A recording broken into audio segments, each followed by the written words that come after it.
Research and recording of Canadian creepies happens on the shared land and traditional territory of the Haudenosaunee and Anishinaabe peoples, many of whom continue to live and work here today. This territory is covered by the Upper Canada Treaties. A key treaty governing this territory is the Dish with One Spoon Agreement.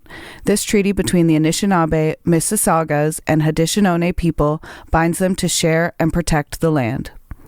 Subsequent Indigenous nations and peoples, settlers, and all newcomers have been invited into this treaty in the spirit of peace, friendship, and respect. We all share the responsibility of ensuring the dish is never empty, meaning we must take care of the land and the creatures we share in it. On November 30th, 1984, 13-year-old Candace Derksen, a grade 7 student at Mennonite Brethren Collegiate Institute, left school at the end of the day to walk home. I don't have good feelings about this. She never made it. Dang. How old was she again? 13. Her parents reported her missing to the Winnipeg Police Service later that day, and there was a team assigned to look for her whereabouts. Yeah. I walked so many places at 13. So, 12 and 13. Even yes. 11. Yes. And Biked. in the 80s, Yeah. so common. Yeah, so common. Also, in Manitoba, hopefully we get some Manitoban listeners to confirm how common is walking. Yeah, like, frig. Just so many sketchy things that are sketchy now, but at the time were quite normal and fun to do. Welcome to this episode of Canadian Creepies. I'm Val. And I'm Al. And we are your hosts. Today we're going to talk about Candace Derksen, the murder of Candace Derksen. I'm intrigued. Yeah. Because I've heard about her case. Have you? Yeah. Wow. Love this then. Where did I hear about it? I couldn't tell you. And I'm not thinking Candace Owens. Because I was thinking in my head before, I'm like, maybe I'm thinking of Candace Owens. Who is that? She's like she a Republican? the Republican commentator. Yeah. The Republican political commentator, Candace Owens? Wait. No. Yeah, she's a Republican. Yeah, that's funny. And but that's what I was thinking of. But no, I've actually heard of this case, but I don't. It's through another podcast that I've heard about it. Okay, perhaps it's the Generation Y podcast. Right, yeah. I did get a lot of information from Generation Y, so shout out to you guys. Thank you if you ever hear this. Yeah. Information's very thorough, and I'm going to be able to give you guys a great episode. Well, we are going to be able to give you guys a great episode because of the Generation Y content. Yeah, and the help that they were able to give. Yeah. For insight, yeah. For insight, yes. And the link to their episode of the murder, like of Candace Derksen's murder, will be in the show notes. So you can listen to their episode too. Nice. Candace was born July 6th, 1971.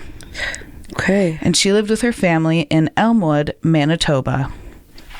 Manitoba. I'm trying to picture it I know we've seen photos of it. It's beautiful, right? It's prairies. Yeah, prairies. I think. Correct me if I'm wrong. I need to see more Canada. We do. Ugh. Every time we talk about this. All I see is the Caribbean. When I go anywhere. Oh. When I go somewhere hot. I was like, what? Like, did you take pictures of the Caribbean? To, like, no, that's all, like, I've just been, that's when I go away. And when I went away growing up, it was always to the Caribbean. Always. Never camped. Somewhere tropical. Never. Yeah, my parents weren't campers. I did. I camped quite a bit. We went to, I remember going to Algonquin too. Oh, that would have been so nice. It was fun. Yeah. I went with my grandma and my cousins and like my grandma's friends. Wait, my grandma's friends' grandkids and children as well who were from England. When that's obviously why we went to Algonquin, to show the Brits a good time. I can't even think of the furthest place I went, like Tobermory. No, I went further than that somewhere. Yeah. But anyways, I get what you're saying. We just weren't like the camping family. Right. No, I don't picture Carol camping. Never. Trot, trot, trot, Daisy. Yeah. Whenever you hear pitter patter, that's just Daisy Linton. It's very nice. Candace's parents have really cool names. Say them. This podcast is full of names. So Candace's mom is named Wilma. Wilma Derksen. Wilma Derksen. Like, that is I love it. It's such a good name. And her dad's name is Cliff. Wilma and Cliff. Wow. She also had 2 younger siblings, a younger brother and a younger sister. Could be like the cousins of like Bonnie and Clyde. Yeah, these are our cousins, Wilma and Cliff. Yeah. Candace was described as a social butterfly.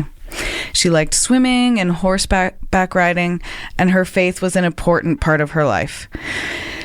She was last seen at 4:15 p.m., November 30th, walking on Talbot Avenue, and she was walking home from school. Okay. So that's the last place anybody saw her. She was seen near a variety store that was inside of her school. From that store, Candace had called her mom asking for a ride home. Okay. Which is so sweet. Yeah. She was like, I'm cold. Yeah. Mama, come get me. Unfortunately, Wilma said she couldn't pick her up and she would have to walk home. The guilt that her mom probably felt right? after this. Poor Wilma. Her normal walk home would take 15 minutes. Chalk. Wait. Yeah, that's long enough that if you felt like you were cold. Yeah, 15 minutes. That's... Especially when you're 13. Okay. Everything's longer when you're 13. I was like, I'd say a 5-minute walk from school, and I wasn't on the bus route because I was so close, and I made them put me on the bus route. Really? Yeah, because I'm like, I shouldn't have to walk the 5 minutes if I don't want to. And well, that's a dangerous walk for you. It's all along the highway. Yeah, I just walked in like our farm ditches, and actually there was a lawyer that pulled over onto the side of the road and was like, if you ever develop cancer, call me and I'll defend you. And I was like, huh? Why? And then I realized older it was because all the farmers were spraying. Oh. But anyways, the point was I made them put me on the bus route, and then I missed the bus all the time. So there was no point to it. Anyways, keep going. That's so funny. Yeah.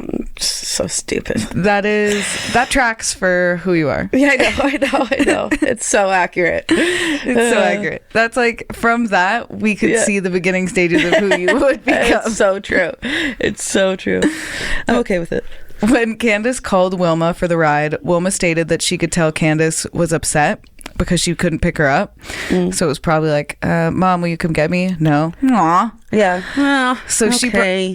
Oh, come on. All right. So Wilma promised to take her shopping later to make up for it. That's such a... Oh, I love it. I know. And how... When you're a 13-year-old girl, that is like girlhood. Your mom saying she's gonna take you shopping. Yeah. Or really like any... We can go rent a movie later. Yes. Yeah, we can rent a movie later. Going shopping. Do something fun that later. Is girlhood. Oh, that I is girlhood. I love it. Wilma, when Candace didn't get home, probably... I don't have an exact time frame, but it takes her 15 minutes to get home. At some point, Wilma raises alarm bells and gets local police searching for Candace almost immediately. Good for her. I've heard of other cases where they just wait so long, and I'm like, maybe like a day earlier you should have said something. When you know. Bless you. Bless you, Smell. Fighting for my life over here. When parents know, they know, and she knew. She knew something was off. Yeah. She knew, and she... But also, isn't law enforcement only allowed to do something over like a certain period of time? Like, we can't do anything until it's been 12 hours or 24 hours is what I'm asking. I think that depends on... The circumstance and... like the protocol per each, but like with an adult you can't. If they're over 18. Yeah, if they're over 18, like you can't just be like, oh, this person's missing because they're an adult. They could just like not want to talk to you. Yeah, when they're like a juvenile, it's like we need. Yeah. That's why now it's like we get those Amber Alerts right away, to our phones. Scared the shit out of me. It's scary, but worth it. Mm-hmm. So after Wilma lets the police know, there's like almost immediately a huge, major, intensive search for Candace. Good. Her parents are speaking with local media outlets, trying to figure out where their daughter had gone. And in Wilma's mind, it all happened so fast. Like they had literally just spoken on the phone. Imagine. Like maybe she could have spoken to her like 10 minutes prior. Yeah. Wait, and did she use like a phone? Well, it was Not the a cell- 80s, so yeah, it would have been like a payphone at the store. And that's even like more scary because like you can't get a hold of them. There's no like, at least nowadays we've got, you can track, you can, you know. Now we can track our kids' phones or Yeah, have but your location or even settings just on. at least have a mobile device to try to be able to contact. Back then, it's like you're looking at like, what are those phones called that are in the middle of nowhere? The payphone? Payphone, yeah. You grew up with those. They'd have to depend on payphones, but Payphones or like phones Store at like your phones. friend's house. Yeah. Remember Yeah. getting to your I remember like when I was a kid walking to my friend's house and my mom being like, okay, call me when you get there. And I would never call because I would always I never forget. did it. Me too. Always forget. I also remember when they added an area code. Ugh. That was in the 90s, early 2000s. Yeah. And we were like, ugh, this is the most biggest inconvenience ever. Yeah, we went from having to dial 7 numbers to 10. We're like, this is ridiculous. Yeah, 3 more. Yeah. Wilma told the Winnipeg Sun, I almost said like the Winnipeg Sung, like sang a song. Sung a song. She told the Winnipeg Sun, I hope she's just really mad at us, but I can't make myself believe that. It's as if she's vanished into thin air. On December 1st, Heidi Harms, who was Candace's best friend, was supposed to come visit, and Candace was really excited about that. So there was no real reason for Candace to have ran away after school. Okay. That's how she knew, yeah. Yeah, like, so, okay, maybe she was a little upset because she didn't get a ride home, but her mom's promised to take her shopping.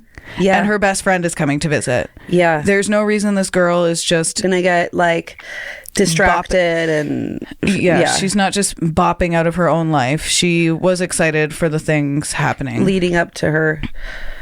Yeah. Leading up to she was excited for the things to come. Exactly. Yeah. Exactly. During the next 5 weeks, a large ground search was conducted and police interviewed numerous friends, neighbors, and schoolmates, as well as investigating many tips from the public. Okay. 500 students got involved looking for Candace. Wow.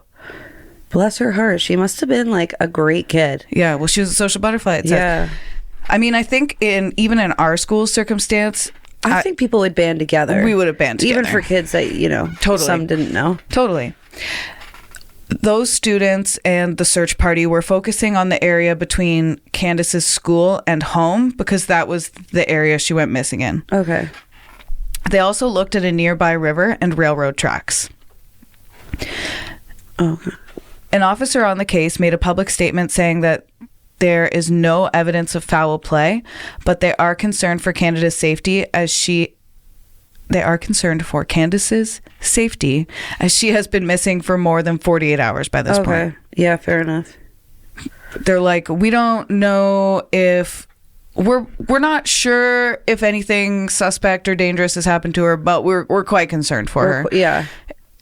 Well, obviously, she hasn't been home in 2 days. Right. And she's 13. She's 13. All the efforts to locate Candace were unsuccessful at this point. Dang. There was a couple in Elmwood who reported seeing Candace being dragged away from the Watt Street bus stop by 2 teens at 4 p.m. Interesting. Right? Mm-hmm. I would say that's a huge tip. That's a huge tip. They reported this to the Winnipeg Police Department, but they were told not to worry about it. What? I know. That makes me Law really enforcement. angry.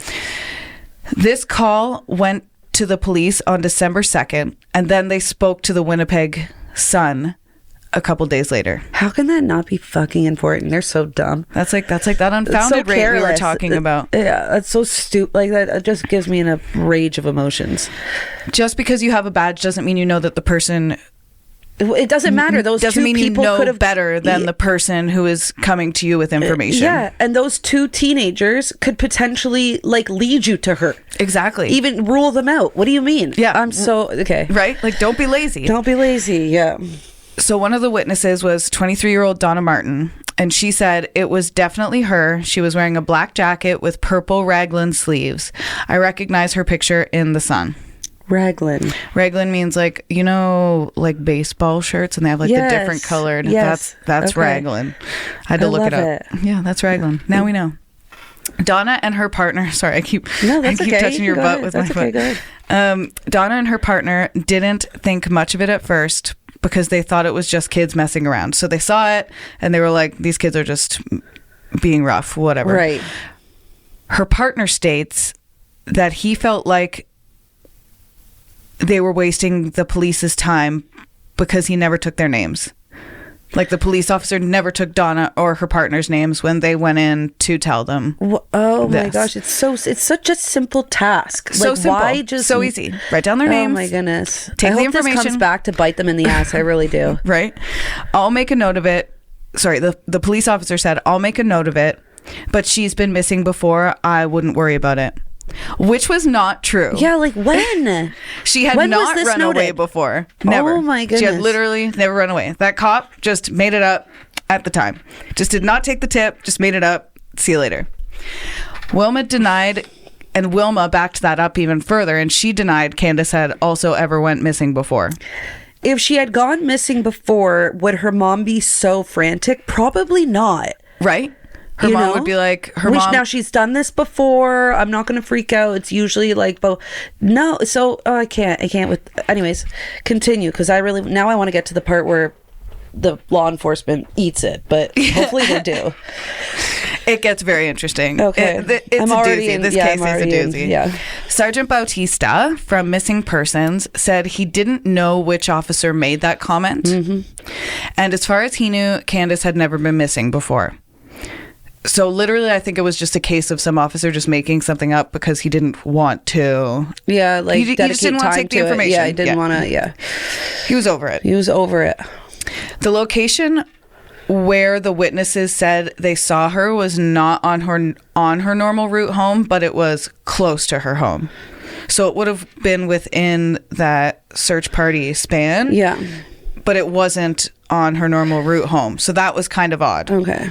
Also, can I just say, like, if you're a police officer, if you're in that type of career path and you can't be bothered to do certain things that are a major part of, like, that job description, then get another fucking job.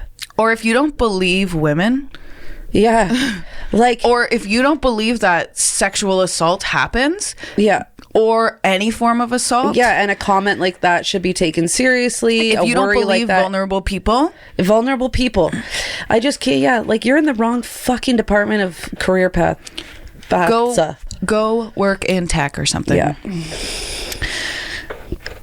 It's like people being in customer service that hate, like customers. That's right. It's like, why do then people who work at the DMV? I can't stand that. I can't stand it.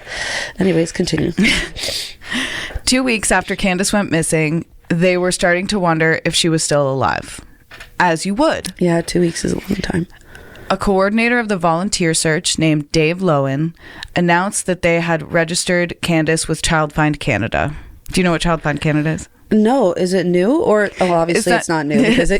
But I mean like so it's like I remember I feel like the only reason I remember it is because they had one of those, like they had a little, what do you call it, like a little booth sort of thing set up at a grocery store when I was a kid. Okay. At a Camiso's. So after you checked out, there was Child Find Canada, and they had a video camera, and because it was close to Halloween, you made a little video saying what your name was, your age, and what you were being for Halloween, and then they gave you the cassette tape. That is so cool. And then if you never experienced that. And then if you went missing that Halloween, your parents had a cassette tape. That's really smart. It was very smart. I never experienced that. And That's so cool that you did. I think, and I loved that tape for some reason. Because I was like 9, so I'd watch it back when I was like, 13 and 12. Yeah. I'd be like, look at little 9-year-old me. Were we in the generation Morticia of milk Addams? carton kids? No, that was way before. Yeah, that was before us. So Child Find Canada is an organization founded in 1983, and it basically like I said, it distributes photos, and it's so neat. I'm going to tell my mom that you did that. Oh yeah, and see if she remembers any of that. Oh yeah, she might. She may. So CFC distributed photos and information to the media. to help streamline. Yeah. I like that. It's something. Yes, it's something. They did more than the cop. Officer, yeah. They did more than the cop. They also hired private investigators. Oh, wow. Wow. On Friday, December 7th, Inspector Bill Heinz talked to the media and said that his officers contacted the witness, Donna Martins, and heard a different story than the one that was reported in the Winnipeg Sun. Okay. So he went to follow up on it because the original officer did nothing, and the story he got was different. Other sources reported that Heinz said, "I have to believe the Sun's story is irresponsible journalism." So he thinks the Sun took liberties with her story. Does that make sense? Kinda, yeah. So it's like she was like, "I saw a blue cat," right. And the Sun was like, "She saw a giant polka dotted blue tiger." Yes, I got you. That's a really good way of describing it. Thank you. Thanks. According to Heinz, she could not positively identify the girl being dragged away from the bus stop. She had no complaints about the officer who took the call, so she wasn't complaining as far as he knew. Donna responded that the police were trying to cover their own ass. Okay.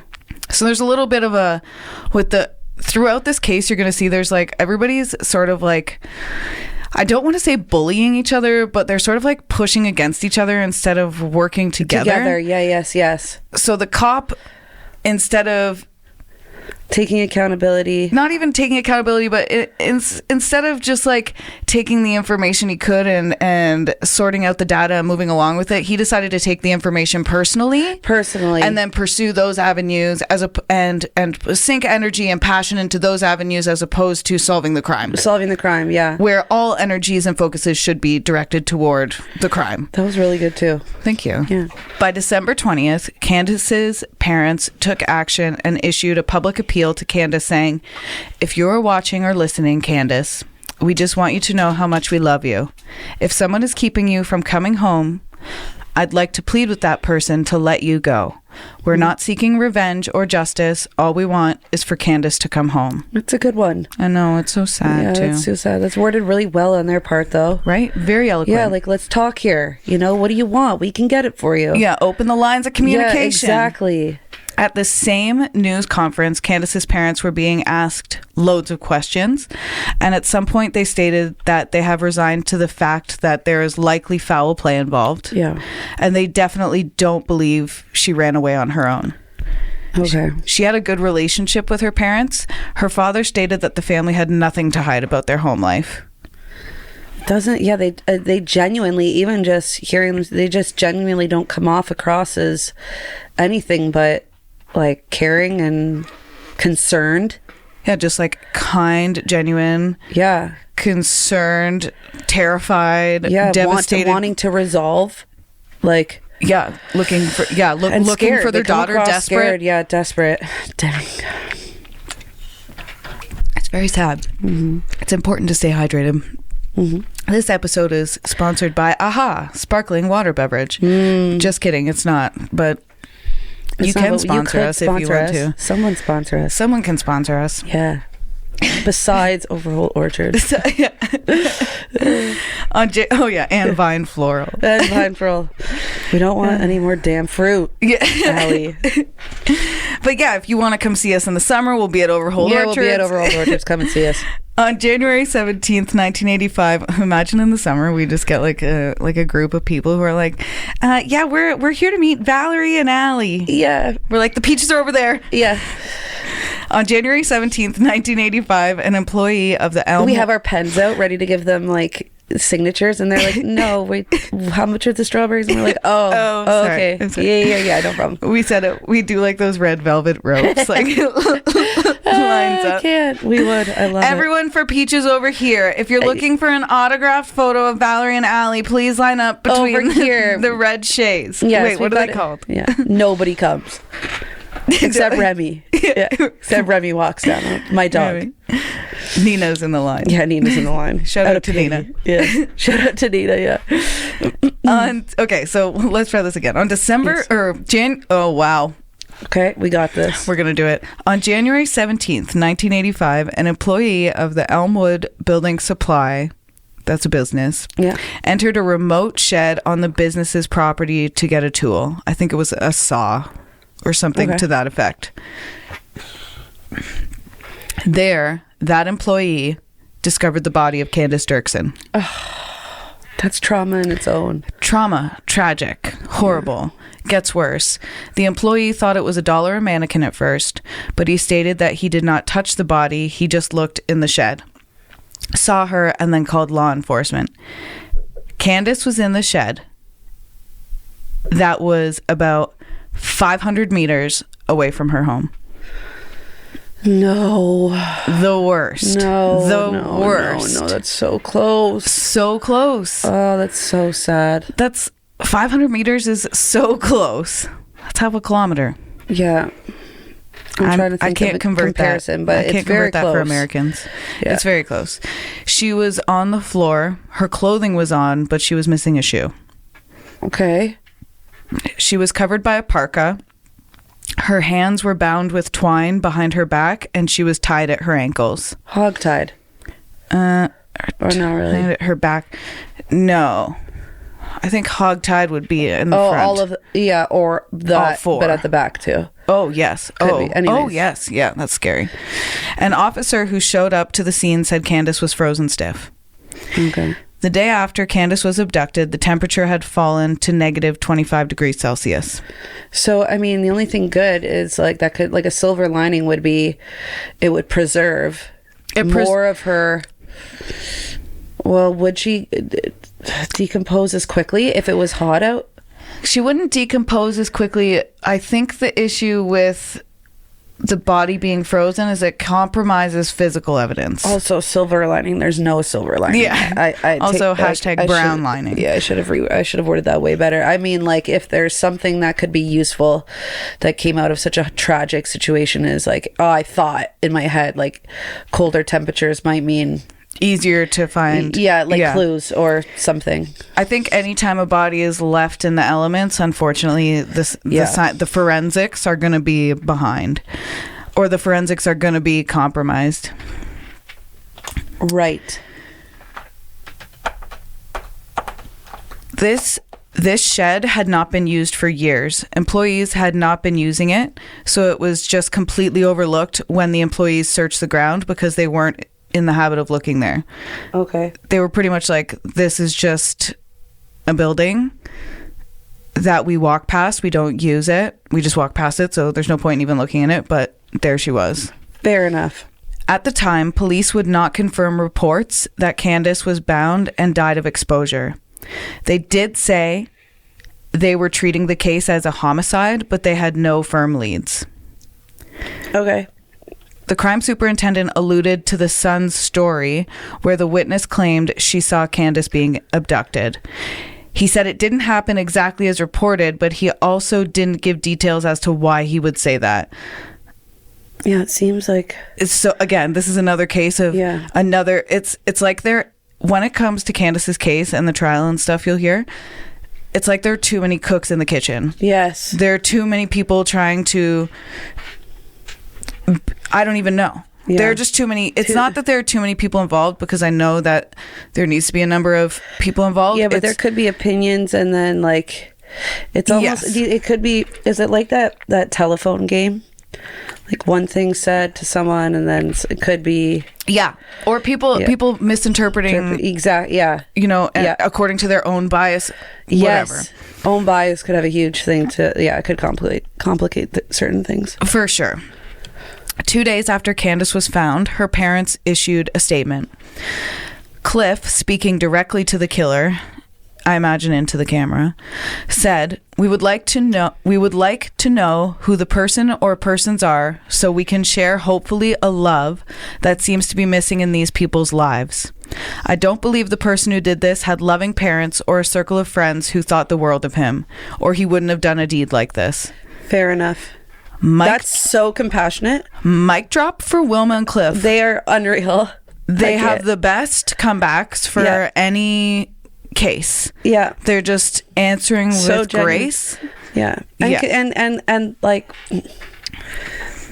I don't know. They're just so, they've got such big hearts. Like, Huge that's hearts. so compassionate towards someone that's like Very potentially, empathetic. and scary and a killer.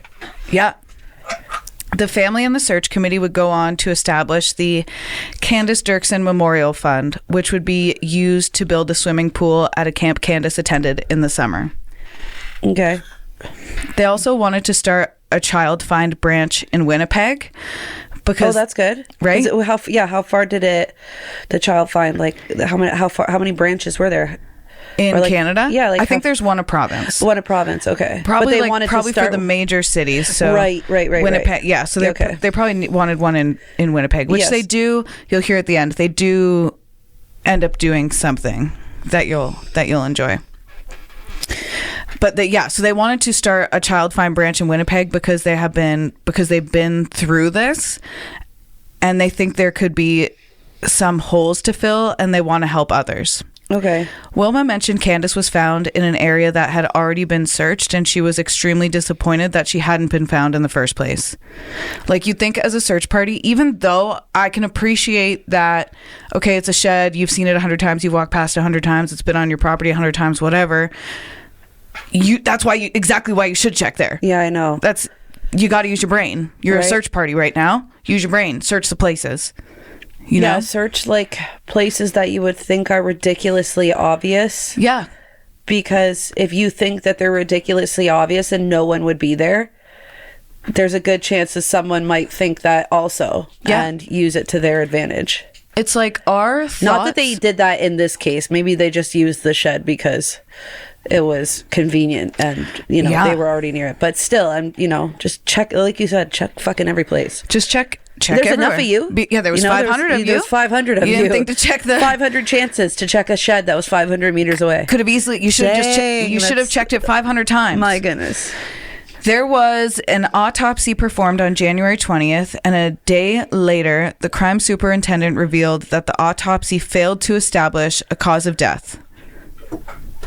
It is believed that Candace died of exposure, that she was tied up and left in the cold and died from the cold. That is so heartbreaking. Awful. Absolutely Think of how tragic. scared she would be. My goodness. And so cold. So cold. Oh. Scared. Probably just wanting her mom. Yeah. People started asking the crime superintendent more questions, like what else happened to her, and he wouldn't answer. He wouldn't answer questions about sexual assault, but he did confirm that Candace was bound. The next step after the autopsy was the toxicology report. Dr. Peter Markstein, who conducted the autopsy, said if the toxicology test came back negative, it could lead to a conclusion of death by exposure, because the toxicology would have accounted for drugs and alcohol and that sort of thing, and poison as well. Fair enough. February 4th, 1985, the Winnipeg police released the medical report, which states that Candace had indeed died from hypothermia, which was expected. When you get an autopsy report there and there's no cause of death, that can be really devastating for the family as well. Yeah, no closure. Yeah. Well, how did they die? Homicide detectives interviewed and re-interviewed numerous friends, schoolmates, and witnesses, and reviewed tips received by the police as well. On March 12th, the police confirmed that a report from the Winnipeg Sun that Candace was likely the victim of a youthful prank gone wrong. Yeah, okay. Like, youthful prank being what? Two teenage, I guess they're saying the youthful prank is like, oh, those luring like from her that witness statement, two teenage boys maybe jokingly were like wrestling with her. If there's any teenage boys listening, it's never a fucking joke for two of you or one of you or one or more of you to grab a girl and remove her from where she is and bring her somewhere else. That's never a joke. Never do that. If she didn't scream, that sounds more like a lure. Like, you I think she was. She probably was screaming when they were. I'm thinking from like the witnesses' standpoint, like when they saw her. Well, they might not have been able to hear. Or heard. Yeah. Okay, fair enough. Like if she was inside. I'm thinking that in my head. I'm not thinking that they were in a spot that they couldn't hear. Oh, okay. So yeah, if she was like, "Leave me alone," yeah, you leave her alone. Yeah. Yeah, Dang. They arrived at this theory by piecing together what little information they have, but they were still looking for more answers. In the meantime, the reward for information about Candace's death was increased to $500,000. They say Candace was not sexually assaulted or drugged or poisoned, which is why they are thinking it was a prank gone wrong. So because that toxicology report came back clear, they just think it was a bad prank. Okay. Regardless if it's a prank or not, someone still needs to be held responsible. If you played a bad prank on someone that resulted in someone's death, you still need to be held responsible. It doesn't matter that it was just a prank. Yeah. Don't play bad pranks.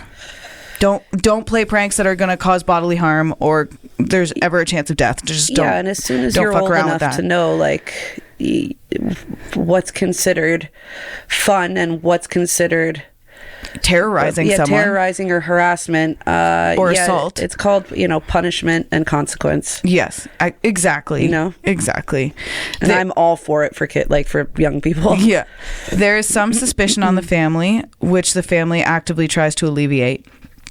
They did that by Cliff took a polygraph test and passed, which officially cleared him of suspicion. Wilma and Cliff were really working with police and just trying to figure out who did this. They were Wilma and Cliff were amazingly cooperative. They would be. Right? Well, those names, once again. Yeah, well, I know. It says it all. Right, it says it all. Candace had rock star parents. Yeah. On September 6th, 1985, a woman was walking her dog and ended up rescuing a 12-year-old girl who was tied up in a boxcar on the railroad tracks near Chalmers Avenue. What? Right? When those knots are inspected, it appears to be the same knots that were used to bind Candace. Wow. A clue. This girl said she was abducted around 3:30 p.m., around the same time as Candace too, by a man who forced her into his car. Detectives are now thinking that there might be a link between this girl and Candace. So now they're like, oh, it might not be a prank. Maybe we should look more into this. Yeah. Wilma even spoke out and said they're almost too similar, and that's what she's afraid of. She also added that she never believed the police's theory of the prank gone wrong. Wilma swears up and down. She's like, I don't like this theory. No bueno. Good for her. Yeah, I'm not buying it. No. The suspect in the second case was described as a white male in his 20s with dark, curly brown hair, wearing a blue plaid jacket, blue pants, and driving a small two-door car with a light color and dark interior. Although an intensive investigation took place, all leads were eventually exhausted and the homicide became an unsolved or cold case. Wow. Right? After all that, it becomes a Is this an unsolved? Case. No. Oh, thank God. No. I need to know. I had you there. Yeah. Had you there. I need to know. So all that, yeah. So from 1984, 1985. Yeah. For a whole year. Well, from 1984 to 1985, all the way until 2001. Oh, so this fully becomes a cold case. Wow. Okay. They have no leads. It becomes a cold case. In 2001, cold case investigator John Burchell links graffiti on the wall of the storage shed where Candace's body was found to the 1982 movie You're, the Hunter from the Future. Okay. So there's this movie called You're, the Hunter from the Future. Yeah. It's made in 1982. It's like a cult classic. I want to watch it. I'm going to show you the trailer. Okay. As he looks through all the evidence, the crime scene photos, and he saw the word You're, just Y-O-R, written on the wall of the shed.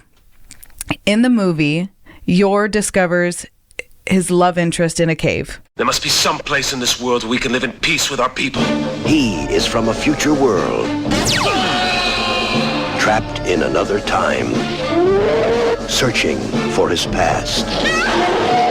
A hunter of incredible power and strength. In his quest for his origin, he and the woman he loves must fight hostile tribes, battle deadly beasts, and try to survive the violent forces of a newly born Earth. He is the warrior known as Yor. His medallion holds the key to his destiny. His courage makes him master of a world in chaos. His enemy uses the weapons of tomorrow to enslave a primitive planet. But his passion for freedom will set his people free. You're the hunter from the future. Okay. And it was a cult classic. So maybe John Birchill thinks maybe someone will remember one of their friends or loved ones who was fascinated with or enthralled with this film at the time. That is genius. Right? He didn't think the person who wrote Yor was the killer. No. Because he knew the shed was used by other people, but he thought maybe... What a good question. Right? Or is it epiphany? Yeah.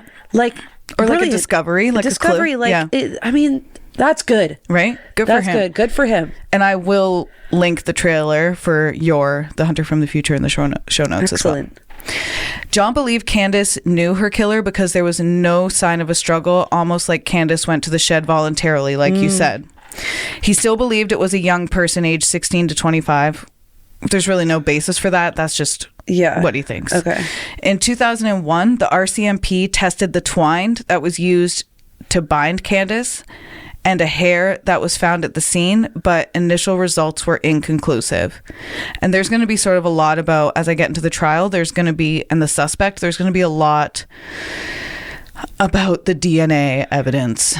Okay. There's a lot about the DNA evidence because this case happened in the 80s, and then it becomes a cold case, and then it comes back in the early 2000s when when DNA testing became a big thing. Right. When we just started learning about DNA testing. Candace's family was losing hope, especially after there was a lead and then nothing after 20 years. But the police were optimistic. Wilma stated again that she believed Candace was brought to that shed to be assaulted and that she has never ever thought it was a prank gone wrong. She has always felt it was sexual. These investigative actions, again, didn't lead to any arrests. Dang.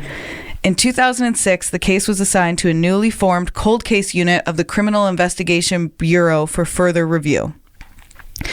The cold case unit reviewed the case and in particular the forensic sciences portion of the investigation because it was the early 2000s. They're like, hey, we've got all this DNA now. Let's go through it. Yeah. Let's see if we can do some stuff with it. They're probably eger too if they've got new equipment. Of course, the science is brand new. Yeah, cool. At this time, new leads were established and pursued. And if I remember correctly, CSI was one of the top shows at the time. 100%. This investigation was It still is. It still is. Yeah. CSI. There's CSI Miami, CSI yeah. This investigation was known as Project Angel by the Winnipeg Police Service. A private lab called Molecular World in Thunder Bay, Ontario, tested several pieces for evidence. This is wild. That shed had been kept sealed in a warehouse waiting for DNA science to advance. Wow. Yeah. They were like, we're going to come back to you. Yeah. Or maybe they just took the whole shed. That's what I literally pictured in my head right now.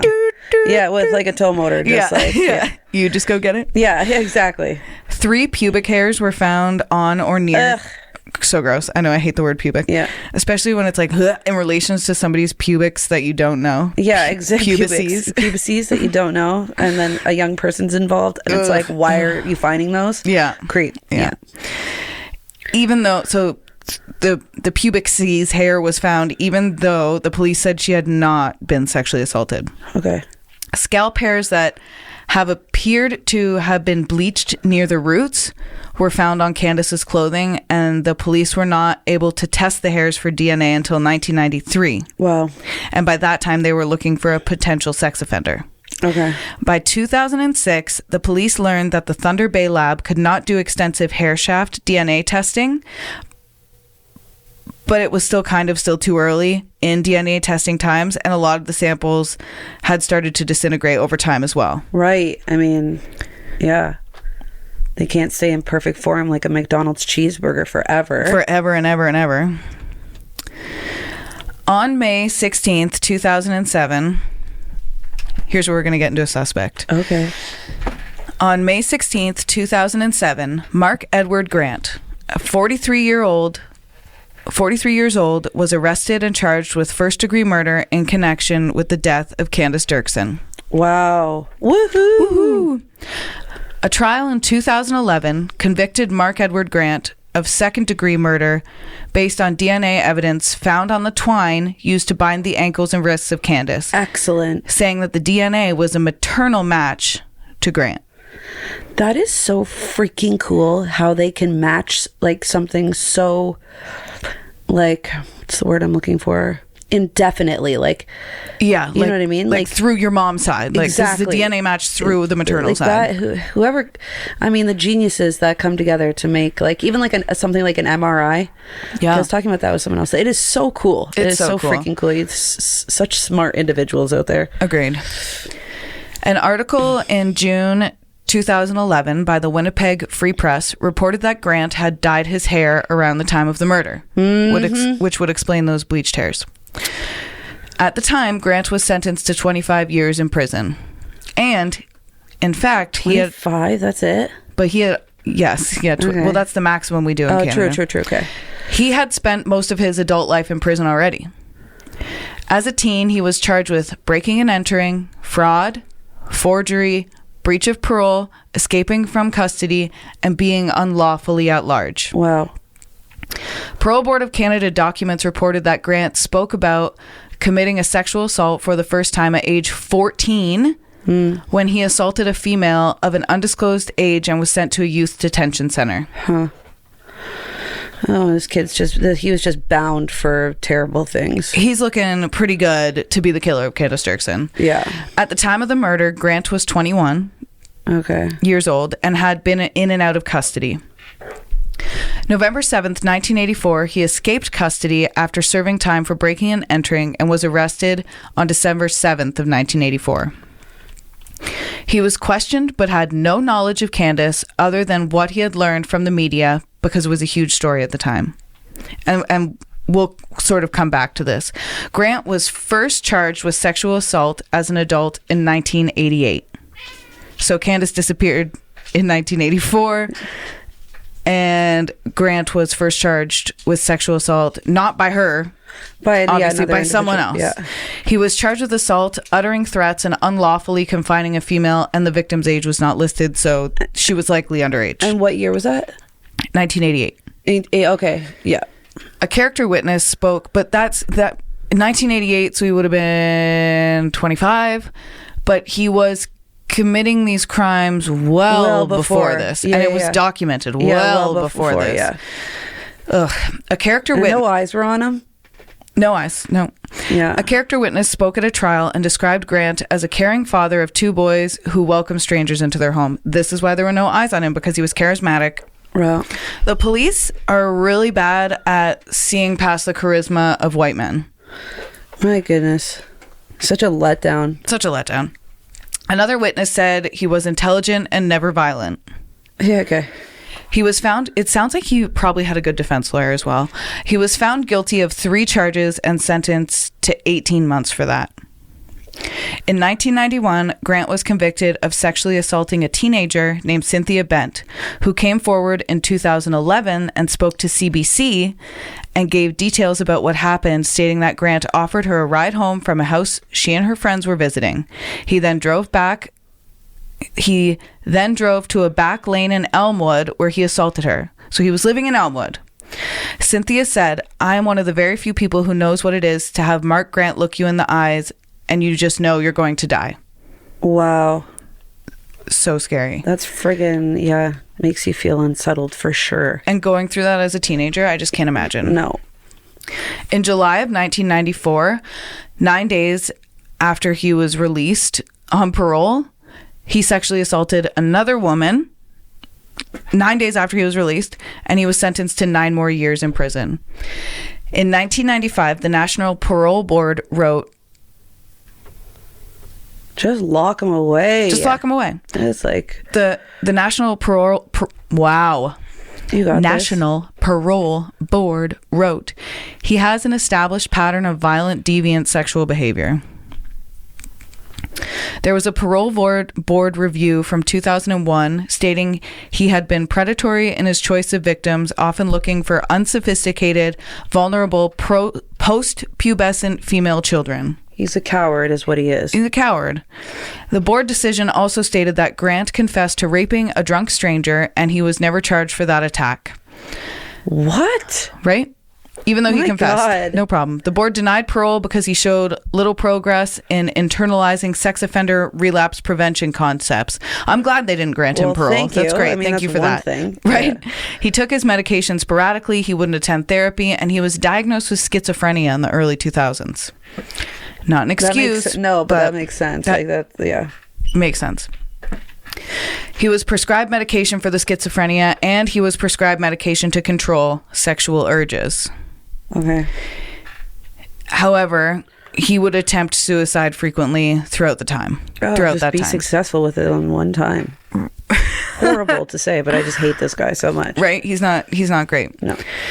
Things are going to look up for him, though, because in 2003, the parole board found he was most likely to commit a sexual offense involving a child. Grant told the parole board he targeted young women because they are so trusting. So he told this happens in 2003. My God. A meeting happens. And then in 2005, he gets released. How? Like, my God. I don't know. It's like, when do you lose faith in the system? Is this when, Right. Like, how? Oh my God. No.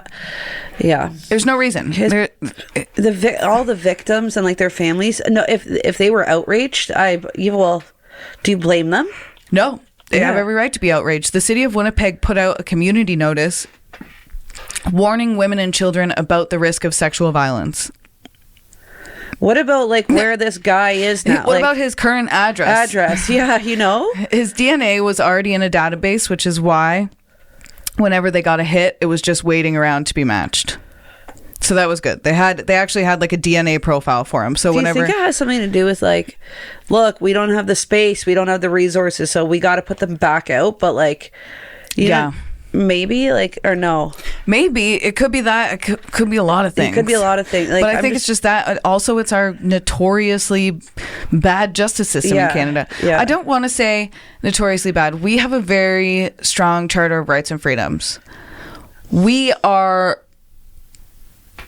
It's hard to say. It's like but I feel like this could be true in the States too. If you have a good enough defense lawyer, anything is possible. Yeah. You know what I mean? If you can't afford one, if you can't could potentially be If fucked. I didn't do something and I have to get a public defender who's fresh out of law school, I'm sorry, my chances just aren't looking that great on that case. Yeah. Even if I didn't do it. Exactly. So it's like the system's rigged. Yeah, it is rigged for sure. Just like many other things. Yeah. Molecular World did mitochondrial DNA testing to match the hairs left at the crime scene and the twine used to bind Candace to Mark Grant. Okay. He was located in 2006 and was re-interviewed because of his DNA testing. Okay. So because that DNA profile matched him. Right. Officers spent months finding Grant's siblings because the DNA profile came from the maternal line. Right. So they knew they needed one of his siblings, like with the same mom. Yeah, to match it. Yeah, okay. In order to get a DNA sample from Grant himself, officers followed him until he spit on the sidewalk. Wow. Right? What dedication. Yeah, you got to give it to him for that. Right there, for sure. They were like, this is our guy. No. In September of 2009, Mark Grant was ordered to stand trial after a 3-week preliminary hearing. Okay. His trial started January 19th, 2011, which is 26 years after Candace's body was found. The jury did not and will not hear about his prior criminal record. I don't get that either. That's the worst. I don't get that. How they can keep like something like this speaks to his character. 100 exactly. How can I don't? Okay, we need to do an episode where things we think the Canadian. I don't get that part where the jury's allowed to like read into one thing, but you're not allowed to manipulate the jury with the truth on other aspects. Like, I don't get that. It's legal jargon. Yeah, it's like mumbo jumbo. It's like I do wish, because that's bullshit. I understand the processes of it. it's hard. I just don't understand when it's hard like, because when if that like process, but if that process is on your side, then and that proof, or you know what I mean, that's on your side, then it works. But it's tough. It is tough. I just wish I understood it more. Here's to learning. Most of the prosecution's case relies on this DNA evidence. They're thinking that with science, they have enough. They also went on to argue that 7 of the hairs linked Mark Grant to the crime. Okay. Candace's classmate, David Weeb, was one of the last people who saw her alive, and he said they had gotten into a snowball fight that afternoon. Oh, that is so, like, just innocent. So innocent. Candace, I know, it's so sad. Candace was looking for a ride home from school, and David knew that. He didn't have his license and even apologized to her for not being able to help her out with a ride. It's just so innocent. It's so pure. Wilma recalled there was a budding romance between the two of them, and that Candace was desperately in love with David. And I love that for her. I love that for her, too. The general manager of the brickyard where Candace was found couldn't say for sure whether Mark Grant ever worked there. So they're trying to link Grant to the shed. Yeah, like did he work there? How did he know about the shed to bring her there? Yeah. Besides randomly coming across it. Right. The general manager didn't remember Grant as an employee, and his records from the period in which Grant would have worked there, if he had worked there, have been lost because it's been 26 years. Fair enough. There is a retired forensic scientist named Donald Ogilvy who testified about his examination of the hair and fibers from the shed. He found a large number of hairs on Candace's clothes, the twine, and 2 logs. He did not DNA test the hairs, but examined them under a microscope.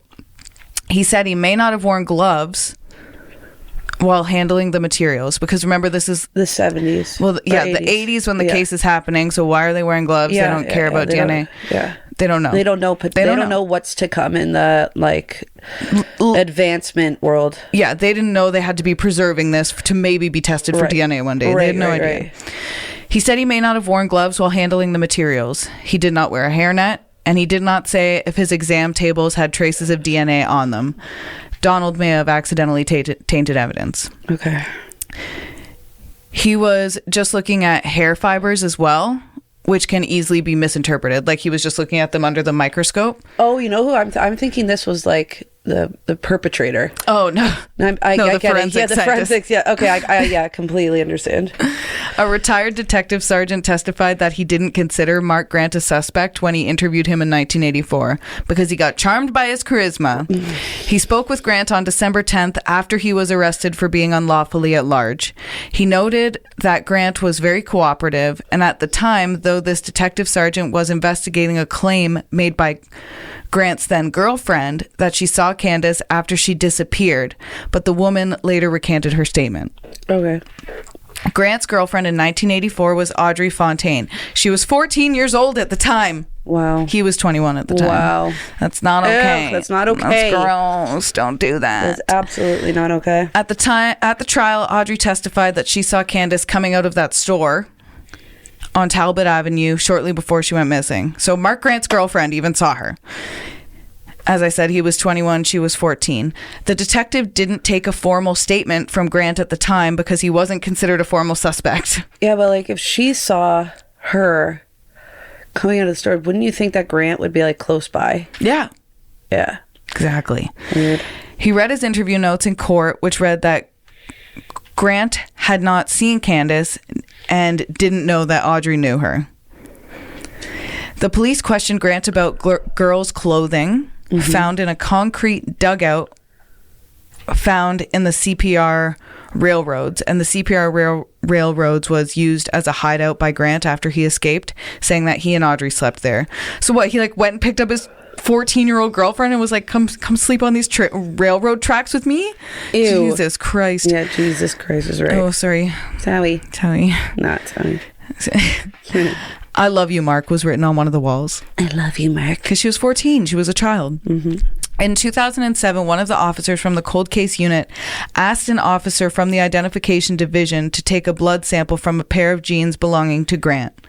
This sample was sent to Molecular World, which is the first accredited lab in Canada to do mitochondrial DNA testing.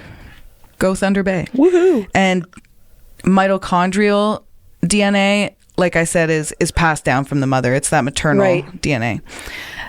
The defense only called one witness, who was genetics professor John Way, and he testified that the DNA analysis in this case was bad science. He testified that bad science? Yeah. Pardon me? Yeah. Okay. He testified that the Thunder Bay lab excluded data that might have led to false conclusions. Way had worked with the RCMP and testified in high-profile criminal cases, so it was a good witness for the defense to have. My goodness. In the closing arguments, defense attorney Saul Simmons called the DNA evidence bad science, so trying to create doubt in the jury. They're saying it's faulty because the DNA tester himself could not say with certainty that the table he worked at was even clean. But that comes in the cross. Do you know what I mean? Yes. And they get confused. Yeah, 100%. The prosecutor, Brian Bell, reminded the jury that Grant and his girlfriend Audrey frequented a house attached to the store on Talbot Avenue. And that's where Audrey claimed to have seen Candace because she was walking out of the store. Oh my God. So that's a good eyewitness testimony. It was right there. Bell emphasized... But they neglected to take any of that seriously. Exactly. Yeah. Great job. Yeah.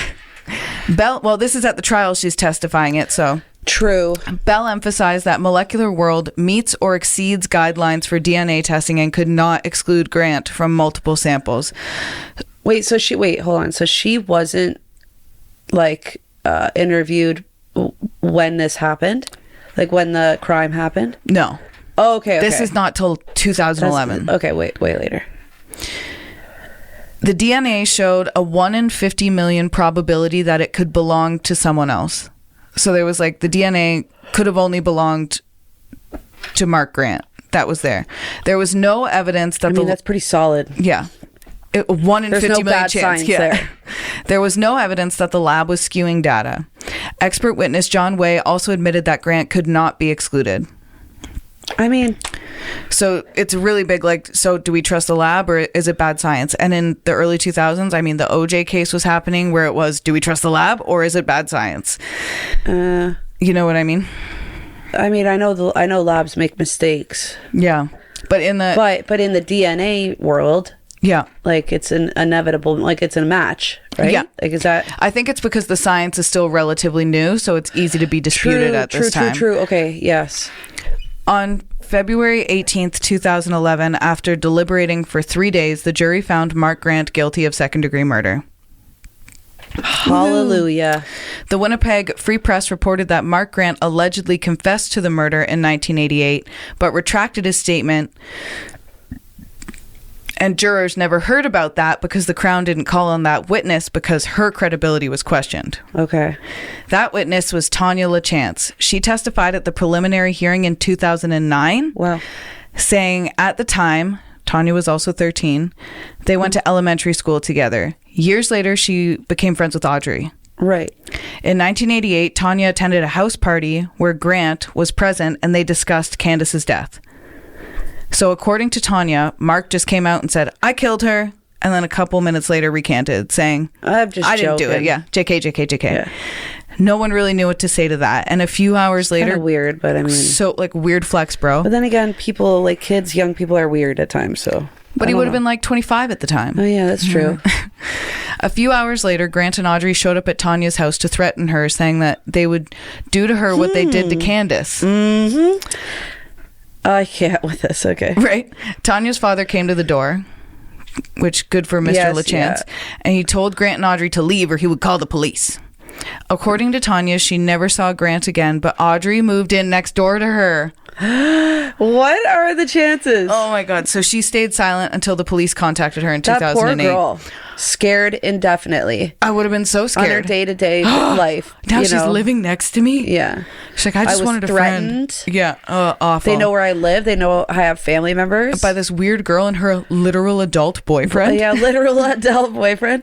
Who, I know, and I don't care if anybody else knows because I know within myself he said these things. I know. She know, She knows. I know, yeah. We all know. We all know. May 26, 2011, Mark Grant was sentenced to a minimum term of 25 years. The judge told him that he showed unspeakable cruelty when he left Candace to die in that shed. We like that. And Grant's defense attorney told the court that he was physically and sexually abused growing up. that he was a law-abiding citizen in the 18 months before he was arrested. Okay. Just in those 18 months. In those 18 months, yeah. The judge could not ignore his violent criminal record. Thank God. So the jury couldn't hear about the criminal record, but the judge saw it. Okay, that's good. Crown Attorney Brian Bell quoted reports that described Grant as a violent offender committed to ensuring his own gratification. Ugh, which makes me... Ugh. Yeah, fucking creep. The Crown pointed out that Grant was diagnosed with schizophrenia and often refused to take his medications because it interferes with his sexual functioning, according to one report. Ugh. Another report said Grant felt an entrenched anger against people, women in particular. The report quoted him as saying, "Women are all the same. They should all be treated like dirt." That's nice. Piece of shit. I can't. Throw away the effing key. Throw away the key. And what's it called? Like, weld the bars shut. Yeah. Grant filed an appeal in June 2011. My God, you're fucking really entitled there, bud, eh? Yeah, this is gonna... The rest of this episode is gonna just completely enrage you. Oh, gosh. This appeal cited 18 errors made by the judge. Oh, no. The defense argued that police ignored evidence pointing away from Grant and contaminated the crime scene by mishandling key pieces of evidence such as the twine. Okay, truth, right? Well, I mean, that's fair. That's fair. But I'd say they're only getting to appeal this based on the times. Right. Because it was the 80s to the 2000s. Yes. You know what I mean? If it was the 2000s to now, you couldn't appeal on that. No. I don't think. I got you. This appeal was heard April 16th and 17th of 2013. Okay. It was October of 2013 when the Manitoba Court of Appeal ordered a new trial for Grant. Wow. Oh my gosh, we're taking a million steps back here. The court found that the trial judge erred in denying Grant's lawyer the right to present evidence that Candace might have been killed by someone else. Oh my God, it is right there in front of you. The court ruled that the evidence could provide basis for a reasonable, properly instructed jury to acquit Grant rather than convict him. How many times has this probably happened and then he's let off, the person's let off, they're back in society, they commit more crimes, potential people are like, die. Yeah. This system creates more death. It's like you might as well. You might as well, exactly. The defense cited the case from 1985, which occurred while Grant was in custody. The Crown didn't like that they appealed the decision, so a Supreme Court hearing was scheduled for November of 2014. Okay. So it's now they're like fully battling in the courts. Now they're just moving up through the court system. Once you get to that Supreme Court, it's wild. The defense was talking about that other girl, that 12-year-old girl in the boxcar, that was found tied up, and when they found her, Grant was in custody. So they're saying there's someone else out there doing this and not Grant. Okay. Which is like, that could just be coincidence. And you'll hear why it could be coincidence. The Supreme Court unanimously upheld the appeal court ruling in March of 2015. And this set up a 2017 retrial of Mark Grant. So he had a retrial in 2017. Wow. This trial took place before a judge with no jury present, which is called a bench trial. Right. So the judge had the final say. Okay. Here's what happened. Okay. Once again, the defense questioned the DNA evidence, and officers are being asked if they contaminated the crime scene. So they go through all that. Again, they bring out the scientific evidence saying that there's a 1 in 50 million chance that the DNA on the twine belonged to someone else other than Grant. Does that make sense? Yes. Okay. Retired Constable Gilbert Clark, another solid name. Yeah, Gilby. Old Gilb. Old Gilb. It's Gilbert, but you can call me Gilb. Yeah, Gilb. Hant. Yeah. Retired Constable Gilbert Clark had been the first officer on the scene to the initial case. Okay. And in his 1985 report, he wrote that an officer entered the shed. But at the retrial, he testified this was an error and no officer entered the shed. Okay. And it's frustrating because she died in 1984. There's this retrial happening in 2017. You're asking cops who were like 40 in the 80s to remember. Yeah, it's so true. In 2017, what the hell happened? Yeah. It's like, this is not going to be Yeah. You tell you see you tell me the colors of someone's shoes yesterday. Was her fingernail chipped or not? They're like, I can't even remember what I ate for breakfast. Honestly, I'm trying to think about that now. I can't even. You're right, though. That's a good point to bring it up. Next, retired Constable Derek Blackman Shaw testified that he entered the shed, but that he did not touch anything once he was inside. Sure, bud. The defense argued that the kidnapping of Candace and the 12-year-old girl were strikingly similar. Defense attorney Saul Simmons questioned Ronald Allen, who was the main photographer at the crime scene. He acknowledged that at the time, police knew very little about DNA testing or how to properly store evidence to be preserved to be tested. Which is true. The girl's wrists were tied in the same style of knot that were used to tie Candace's wrists. According to the evidence found at the first trial, a Wrigley's blue gum wrapper was found at both scenes. Is that the gum Wrigley's? Wrigley's, why do I picture green? Wrigley's was the bar we used to go to, but what's the gum? Yeah, I'm thinking is of it green Wrigley's wrapper. as well? Okay. Yeah. Is it Wrigley's gum? Yeah. Okay, good. Only because I was thinking Wrigley's, is it Ripley's? And then I was like, no, that's the museum. Wrigley. Yeah. But for hours I've been... I'm thinking a green wrapper. Yeah. Green and white. Only 2 fingerprints were found at the boxcar crime scene, and both of them belonged to the victim. Okay. The twine, which was plant-based, contained unsophisticated knots, and the twine was wrapped 6 times around Candace's ankles and 4 times around her wrists. Both the bindings were similar and looked identical, but they're calling them unsophisticated knots, so that could just be like spinning them around and doing a double knot. And, like you can do that. I can do that. In a panic, maybe too. Yeah, anybody can quickly tie like a loose knot, so it could be. Yeah. It could be anybody. Could be anybody.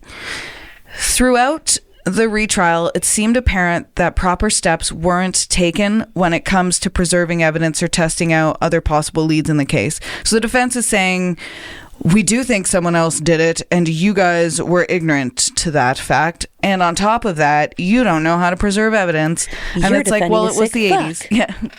Yeah. Well, you're defending a sick fuck. Yeah, that's good. That's enough out of you. Retired police officer Robert Parker testified that he remembered his previous testimony was inaccurate. Okay. Which is frustrating. His job was to photograph Candace's autopsy and bag items turned over by the medical examiner. He did not bag the twine. He just put it in a box previously used to store film. My God. But that was common practice because I didn't know. I guess so, yeah, because they did. Yeah, they didn't know. He also didn't wear protective clothing, and there was no DNA protocols in 1985. Fair enough. Robert Chisnall testified about the twine. He said he touched the twine for several hours without wearing any gloves. Oh my goodness. The DNA transfer. Yeah. It wasn't until 2000 when the RCMP upgraded their forensics technology and major crimes on Birchill requested a number of items. It wasn't until 2000 when RCMP upgraded their forensics technology. Okay. Birchill requested a number of items be reanalyzed. That John Birchill guy. They retested the twine, gloves, nail scrapings, pieces of chewed gum, pieces of Candace's hair, jacket, jeans, as well as a lip swab. 2 male DNA profiles were found on the gum. No DNA was found on the twine on the first round of testing by the RCMP, and there was nothing of significance on the other samples. Okay. Birchill said he picked up the twine in an unsealed cardboard box and didn't know how many people have handled it. So again, that just goes to show there was just no DNA protocol, I guess. The defense read a 1987 letter addressed to Peter Warren, who was a radio host at the time, and the writer of that letter linked themselves to Candace. The letter stated, "I almost made love to her but lost my desire. I have too much anger inside me. I don't know why." The defense suggested that these letters were written by someone other than Mark Grant. Pamela Dixon, an RCMP scientist who received the twine and other items for retesting, testified that the twine was placed in 7 tubes, but 1 tube was compromised. So it's like there's all these compromises and DNA mess ups all over the place. It turned out to be a more messy trial. Like, I just didn't realize it. I didn't realize this was all to come. Yeah, right? Yeah. You're like, I thought it was case open and closed. I literally did. I'm like, this is perfect. Mark Grant. Yeah. The forensic pathologist who performed Candace's autopsy testified that acetone was found in Candace's blood and urine, which led him to conclude that she died of exposure due to hypothermia. Because acetone can be present when the body is no longer burning carbohydrates and begins burning fat. Did you know that? No, I didn't know that at all. That's wild. I didn't know our bodies create acetone, the stuff that takes off our nail polish. The pathologist told the court that Candace was alive when she was tied up and left in the shed. He found no signs of sexual assault during the autopsy. That's this whole case, she's been sexual assaulted. She hasn't. She has. The last case was frustrating. We'll tell you. We won't tell you. Yeah. Candace had scratches on her knees, bruises on her lower legs, and her right hand was swollen. I would say those are probably defensive people just don't want to be looked like they're a fuck up. You know what I mean? So they're like, no, I didn't do. No, it wasn't like that. It was like this. Yeah, that's exactly it. The pathologist did not recall if he was wearing gloves and admitted it was possible he deposited his own DNA during the autopsy. Okay.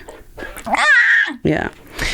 Jonathan Lutz was assigned to review Candace's case in 2006, and he drafted a new list of suspects and created a standardized questionnaire. This questionnaire would ask each person of interest for their DNA sample. Mark Grant filled out the questionnaire, but would not provide a sample. However, his blood was already on file, so Lutz obtained a warrant to send the blood to Molecular World. Right. Back to Molecular World we go. Lutz decided to have the twine retested with another method that looks for the presence of Y chromosomes. So instead of using that maternal mother's DNA, now he's like, let's look for just the Y chromosomes. And the majority of the DNA on the twine was used up in testing in 2001, though. Okay. Lutz was asked if the gum wrappers from both scenes were retested, but he said neither package was sent in for testing. Okay. So even evidence they had, they just didn't send it around to everyone. Exactly. Throughout this whole process, things have been mishandled, lost. It's frustrating. It's been sloppy. William Crockford, another good name, testified he met Grant a few years before Candace went missing, and Grant would sometimes stay at Williams with his girlfriend Audrey. Okay. He testified that Grant's hair was naturally dark, but that he dyed it orange.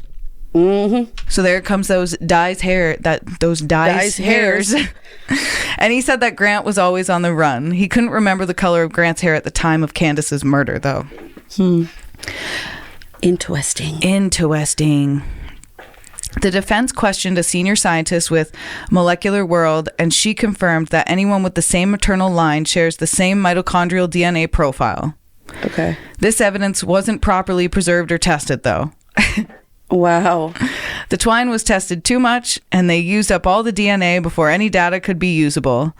And that also means the defense couldn't do their own testing. Because if the Crown is doing testing on something, then defense needs to have access to do their own testing from their own. That's just true, so it can be fair. Fair, yeah. They also, in the retrial, they discussed the Tanya LaChance incident, the girl who ended up living next to, who ended up living next to Audrey. Another defense witness who was a forensic genetic expert testified that some of the genetic results from the lab was unexplainable, scientifically corrupt, and driven by suspect bias. Wow. So these defense are just hammering out good witnesses. Yeah.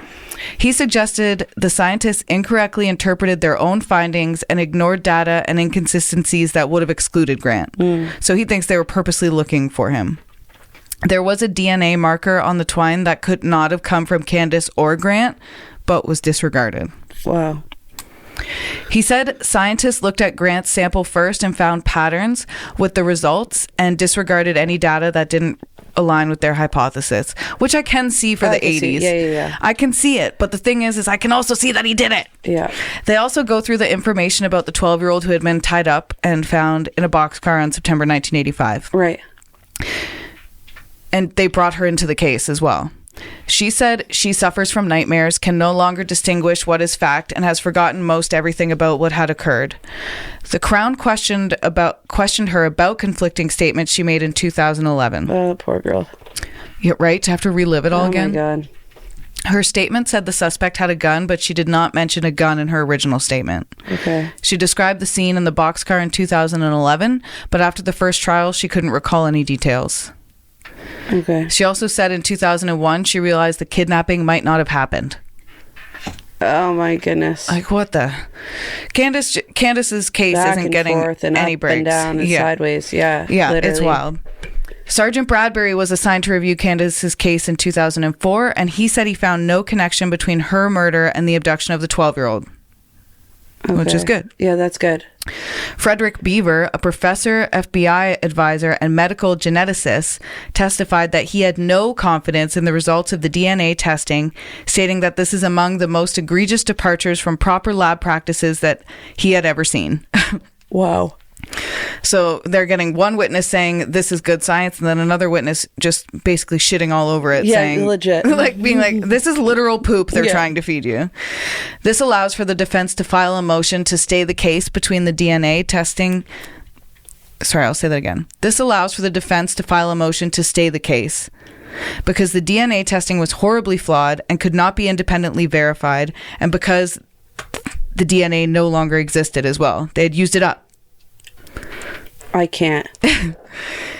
March 24th, 2017, a judge decided to allow the DNA evidence to be presented at the trial and dismissed the defense's application for a stay.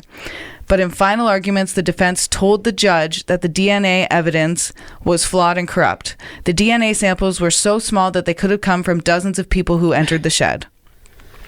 The prosecution agreed that some of the DNA evidence might not be reliable and suggested that the judge not give that evidence any weight, but should give other DNA tests that showed that 99% of the population would have been excluded, but not Mark Grant. That's what I'm saying. Use that. They argued Grant had the opportunity and means to kill Candace, and they also addressed testimony from Tanya that claimed Grant had said, "I killed her at the party."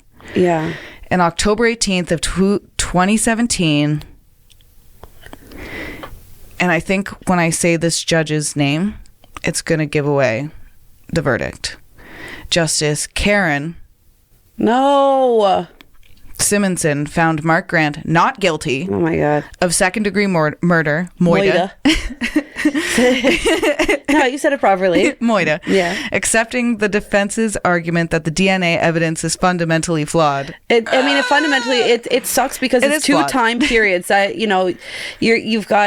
you're mixing two time periods of like, we didn't have a DNA technology and now we have fresh, and you're like bringing past in with future. Like, it's messy. It's not like something where it's like this technology has already existed and we've advanced it a little. And we understand it. It's really shitty circumstances. It's really and this shitty. would happen to her parents. I know. Poor Wilma and Cliff. Yeah. So he wasn't okay. So then what any good news out of that? The totality of evidence, well, this is what the justice said. She said, the totality of evidence before me falls short of the standard proof beyond a reasonable doubt, which it's a tough case. It is a very tough case. During this bench retrial, the judge has the final say. Right. In the written decision, the judge states that she would not have accepted the alleged confession overheard by Tanya LaChance, as this witness waited 20 years to come forward. Okay. But it's like she was living next door to the girl who threatened her. Exactly. Like, So- where is the... Yeah, you got to take into account certain things, and like, they're... Fuck. Things aren't black and white. No, I know. Wilma and Cliff Derksen said Grant is responsible. So her parents... I think we all know all know Grant is responsible. We all know he is. It just sucks that... I mean, okay, so then he was free to walk? Yeah. So then did he commit anything? Oh, it's still like... I mean, this isn't too long ago that this happened, isn't right? too long ago, yeah. So, okay, so then if something else horrible happens... his DNA is on file, I guess. Yeah, but it's like, you could have maybe... Saved someone or prevented something, or keep At an the eye very on least, him. he's probably in an abusive relationship. 100%.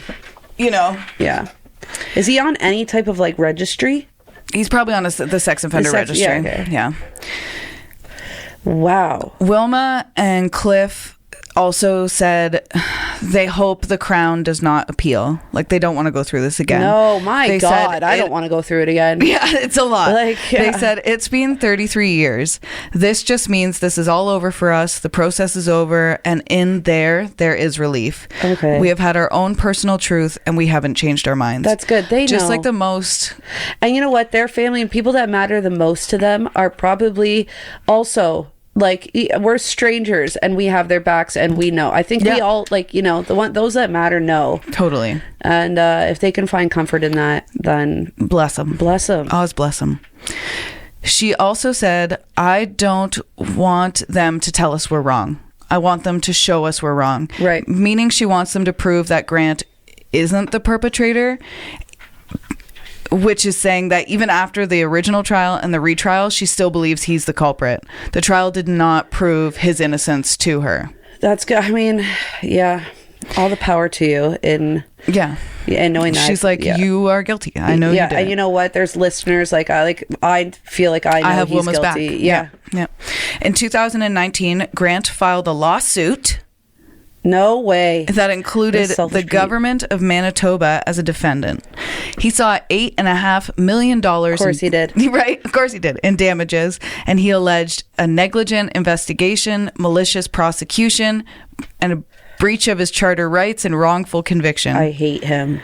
But in 2023, a judge ruled against the province and the government. Oh, that was a bad thing. In 2023, No. the judge ruled against the province. And he got it. Well, the province appealed. Oh, the province. So okay, we're sorry. We're still in this. We're still in this. In 2018, this is a good thing that came out of it. Okay. In 2018, Candace House, a place for victims of crime and their families, opened near the Manitoba Provincial Law Court. So this is a place for families to take a break and we should donate debrief to it. during trials. We should. Yeah. That's great. I would gladly donate to We this. should. And we can keep updates, right? There's going to be updates needed for this. Yeah. Oh, Yeah. yeah. If anybody has it's 2024 now. If anybody has a word on Mark Grant, I mean, not that I saw, but No. Yeah, I got you.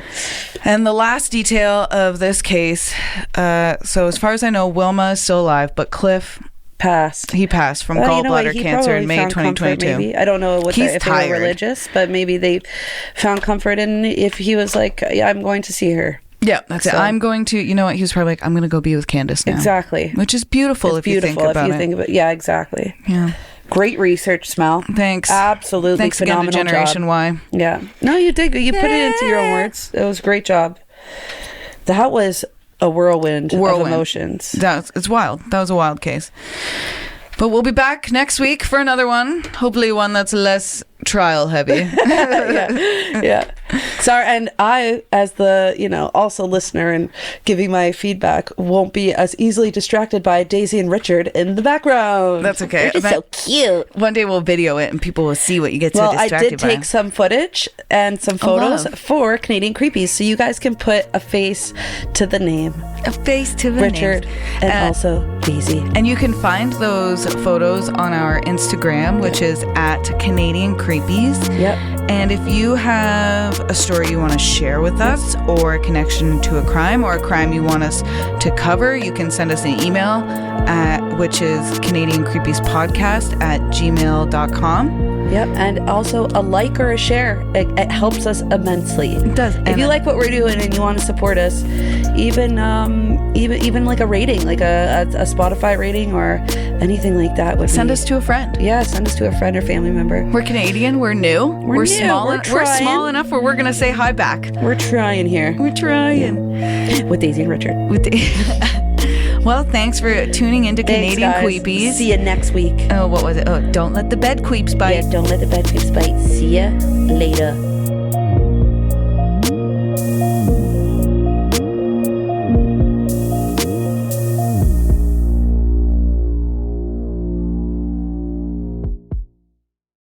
Thank you to Kyle McDonnell for editing and composing our theme song.